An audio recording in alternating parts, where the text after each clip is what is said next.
I wanted to do a little demo here and show some of the concepts behind working with rhythm and finding continuity in the clothed figure. So, quite often in the clothed figure we can end up with these disjointed, lifeless figures because it's so tempting just to kind of draw what you see and play with those shapes and draw shapes individually. So you might, for instance, draw an arm separate, you might draw a shirt separate, pants separate. All these items, you tend to draw them as separate things instead of drawing the figure and wrapping the clothing around. For instance, right here, you can see I'm starting off with just finding, general, just a head shape and perspective, finding the tilt of the shoulders compared to the hip, finding that center line. I'm finding basically the macaroni shape for the torso there, finding an overlapping shape right at the compression point. I find my way through the leg, look for the simplified rhythm, all the while here keeping things fairly simplified. Right now I'm finding some general wraparounds around the body, and emphasizing on ellipses in space. So whenever there's an ellipse going in a different direction, I try to find that visually somehow. You can see it on the boots, you can see it on the skirt, you can see it on the shirt. For the hands there, you might have noticed on the left hand or her right hand, I drew in the little shape of the hand first, and then I found the arm. I did that because if you draw the arm first and then you find the hand, it's so easy to end up with a floating hand, right? Because no matter how accurate you are, no matter how confident you are, in the middle of a clothed figure drawing, especially at a workshop or something, you're stressed out, you're moving fast, and you're not necessarily taking the proper amount of time to look and study, and even if you do sit there relaxed and everything, at the end of 20 minutes, and 20 minutes if you're lucky, time's up. So you gotta move. And you can also notice how I'm building up the drawing here. It's coming together slowly. I start with lighter values and I build up, and although I'm sitting in Photoshop here, I'm drawing this as I would with a Conte, right? And I just use lighter pressure, and then I increase the pressure as I move up. So it's kind of a layering process, if you will. And it's kind of easy too, because you can think of then kind of creating a three-dimensional model, because you're building it in layers and such. Although you're not constructing the figure, you're using your X-ray vision, so to speak, to look underneath the clothing and find the body. And here I'm finding some little more subtle overlaps, and I'm finding wraparounds. For instance, in that arm, look at the elbow there, at the eye of the elbow, finding that little wraparound, and noticing the subtleties of that anatomy right there.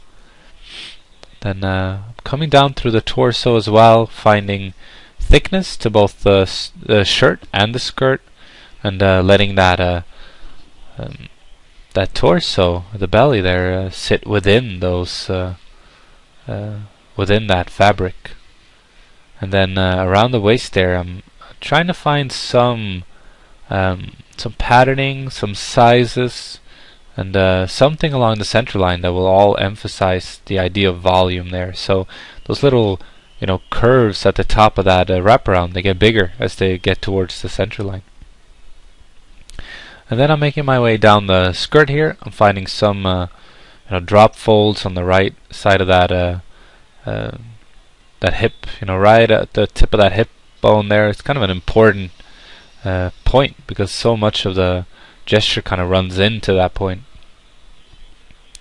And I try to also keep the drawing simple. I try to look for fewer folds rather than more. I try to edit down. I look for what is crucial here. You might find a half lock fold where the direction changes drastically. You might find some spiral folds to reinforce the gesture, and all those things are great. But But don't draw too many, because they end up killing the action. You want to make sure that the important folds, read as visually important. Then I found my way down the leg there, the weight-bearing leg again. The weight-bearing leg is the most important leg. I draw that down first, for instance. I look for that balance right there. I draw a little plumb line from the head down to see where I'm at. And then I try to find some wraparounds around the knee shapes, just because it's important. It's an important part of this drawing that there is a direction change between the two different legs, right?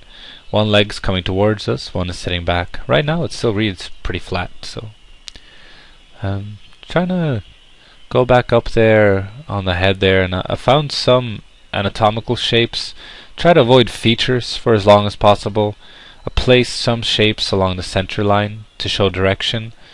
Try to find the bottom of the nose, the upper lip, eyebrows, things that are easy to find and not that detailed. And then I can come back in later and find more detail if I want to draw the eye up there, if I want to have a focal point sit up there.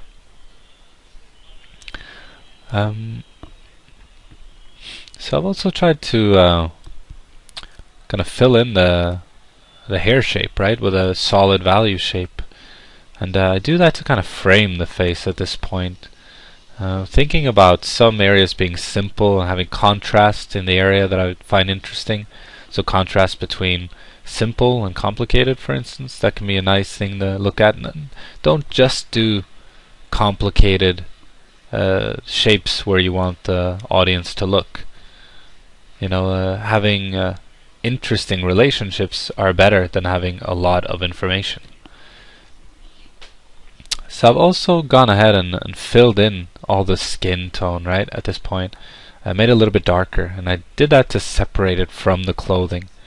I don't have to go all out and add different values for every item. I mean, I could do that, but at this point I don't feel like I need it in this kind of a rough drawing.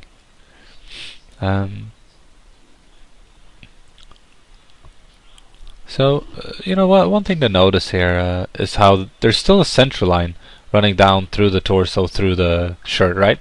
And, you can get rid of that for sure. That's, at some point you might want to get completely rid of that, but visually it doesn't hinder the solidity of the figure, because visually it doesn't attract a lot of attention. It sits back as a soft, lighter line compared to all of this kind of dark accents I'm finding at this point.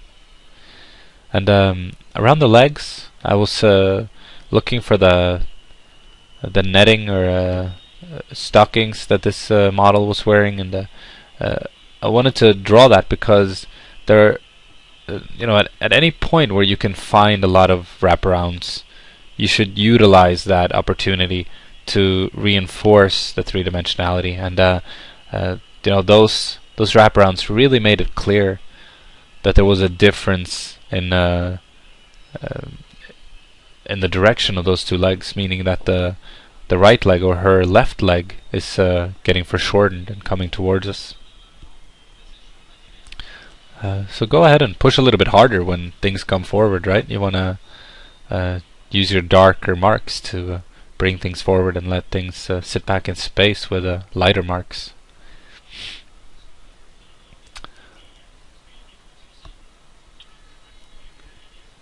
So at this point I'm trying to find some more value at the around the feet. I want to ground the drawing a little bit more.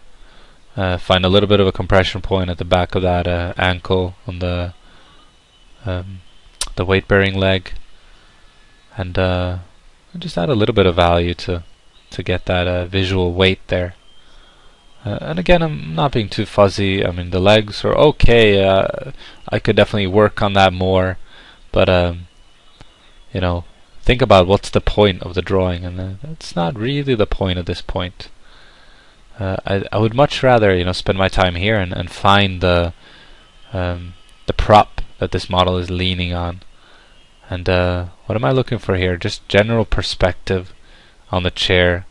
The leg on the left side could actually be a little bit higher up. It's killing the perspective a bit, but all in all, finding a general box shape and then fleshing that out. So yeah, that's basically the clothed figure that how I would approach it anyway. So hope you guys learned something, and check back for further videos.